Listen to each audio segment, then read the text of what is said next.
Hi, this is Niki Sensei. Welcome to Niki in Japan. Today, I'm going to solve a physics problem that focuses on force and Newton's laws of motion. So, let's start. So the problem reads, a girl pushes a toy car of mass 0.12 kilograms on a flat frictionless surface. The car starts from rest and it reaches a speed of 2.5 meters per second. The toy car is in contact with the girl's hand for 267 milliseconds. 1. Calculate the average force exerted by the girl's hand on the car. Okay, so we're looking for force, and we know that force is equal to mass times acceleration. Let's check the problem for the given items. So in the problem, it states that the toy car has mass of 0.12 kilograms, and the problem doesn't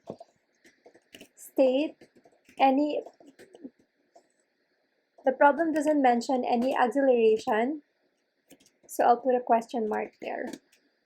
But in the problem, other given are, let's read, the car starts from rest. So that means the initial velocity, so that's I,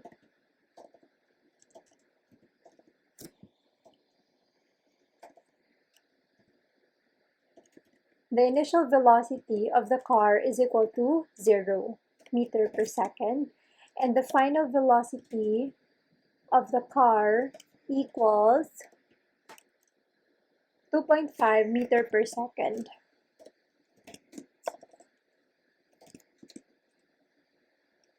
And then the toy car is in contact with the girl's hand for 267 milliseconds. So the time when the car was in contact with the girl's hand is 267 milliseconds. Okay, so what can we make use of this given? So we know acceleration is defined as change in velocity, so that's v final minus v initial over change in time. So time final minus time initial.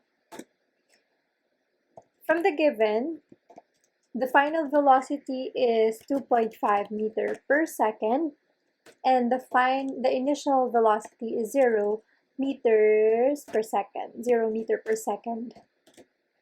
The final time is the time in which the girl's hand was in contact with the toy car, which is a total of 267 milliseconds.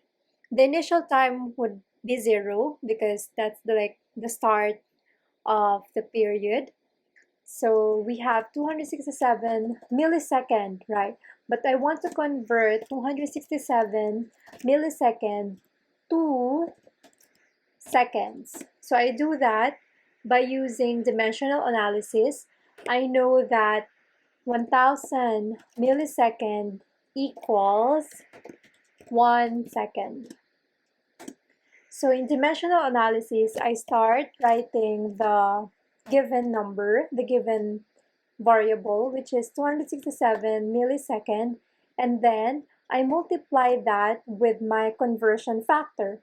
My conversion factor is 1000 milliseconds equals 1 second, and I can also rewrite that as a factor of 1 second over 1000 milliseconds, or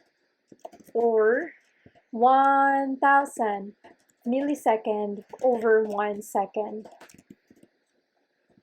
Okay, so going back to my conversion here, dimensional analysis. So I will write dimensional analysis here. So I multiply 267 milliseconds, which is my given factor in the problem, to my conversion factor. So this is my conversion factor. So since 267 milliseconds is in my numerator, I would make use of this conversion factor so that later on I could see that second would be in the denominator and the millisecond would be in the second will be in the numerator and millisecond is in the denominator. So later on, I can cancel out the millisecond term. So I would have 1 second divided by 1,000 milliseconds. So that lets me cancel the milliseconds here because this is in the denominator and this one is in the numerator. So I'm now left with 267 divided by 1,000 and my unit is seconds. But 267 divided by 1,000 is just 0.267 seconds. Now going back to the acceleration problem here, acceleration is now equal to V final minus V initial over T final minus T initial. So acceleration, we have 2.5 millisecond minus 0 millisecond over 0.267 seconds minus 0 second. And that is equal to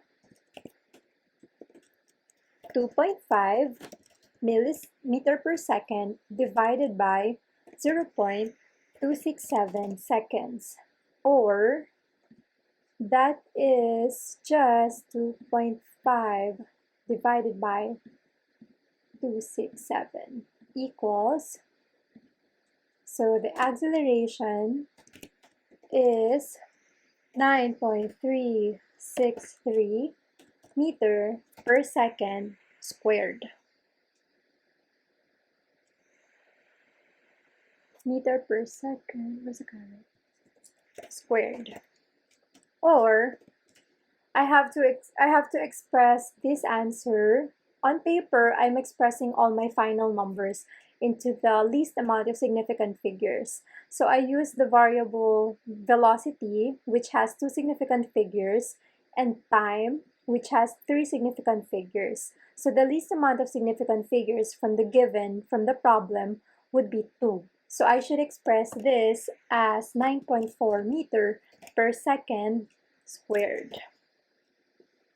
Now that we have acceleration, we can now solve for force. Mass times acceleration. So force is just 0.12 kilogram times 9.4 meter per second squared.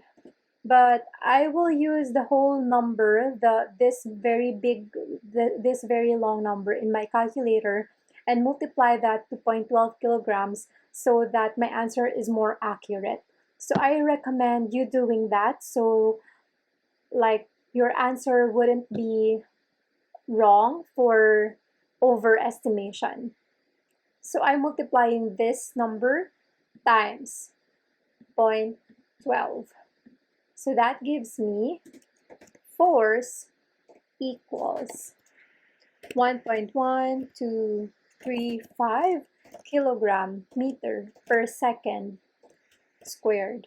Or, since the significant figures, let's count the significant figures of the given variables we used.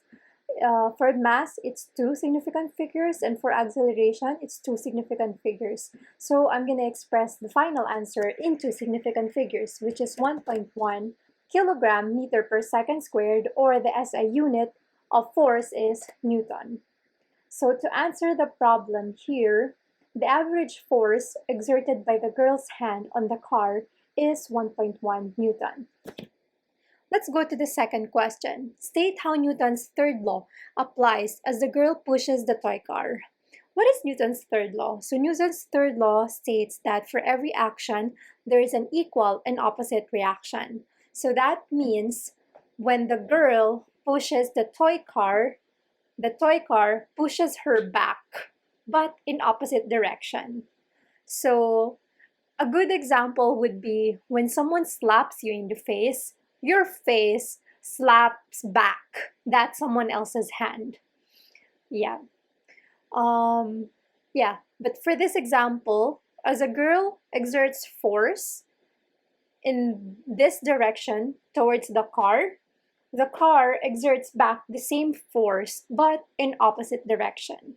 So That's Newton's third law. So that's it for now. I'll post more physics problems in my YouTube channel. I hope this helped you in reviewing for upcoming exams, especially for the senior students right now. All right, thank you. If you have physics problems that you wanted answers with, feel free to reach out to me on Facebook, Instagram, or on my email. I'd be happy to work out on it. All right, that's it. Bye.